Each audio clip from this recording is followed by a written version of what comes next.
Vous ne pouvez pas servir Dieu et Mammon. Les indignés de Occupy London Stock Exchange, installés devant la cathédrale Saint-Paul, en plein cœur de la City de Londres, ont mis les autorités de l'église anglicane face à un dilemme moral. Les tentes, dressées depuis 2 semaines sur une place appartenant à la London City Corporation et à la cathédrale Saint-Paul, ont 48 heures pour lever le camp, faute de quoi leurs occupants subiront une action en justice. Ce matin, une messe a eu lieu dans la cathédrale. Elle a rouvert ses portes vendredi après 7 jours de fermeture. C'était une première depuis la Seconde Guerre mondiale. Chaque jour de fermeture a représenté un manque à gagner de quelques 16 000 livres car l'entrée pour les touristes est payante. À la sortie, les fidèles ne cachaient pas leur sympathie pour les occupants des tentes, un peu moins pour les augmentations des revenus des patrons de la City.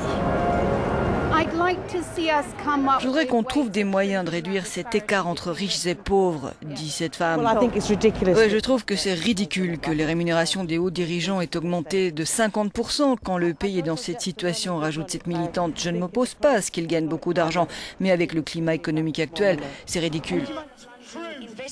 L'église anglicane est divisée sur l'attitude à tenir vis-à-vis des indignés. Le doyen Grim Knowles a dû démissionner hier et c'est le 3e et le plus haut placé dans la hiérarchie de la cathédrale à le faire après avoir été vivement critiqué pour vouloir saisir la justice afin de déloger le camp. Aujourd'hui, ce porte-parole est plus nuancé dans ses propos. Si nous avons demandé que le camp s'en aille, nous n'empêchons pas son combat de s'exprimer, dit-il. Nous voulons travailler avec les gens ici pour trouver comment leur message peut s'exprimer ici à Saint-Paul. Que cela prenne des semaines ou des mois pour trouver une solution, nous sommes prêts à en discuter. Les indignés de Londres ont pointé les contradictions de l'église anglicane prise entre Dieu et la City.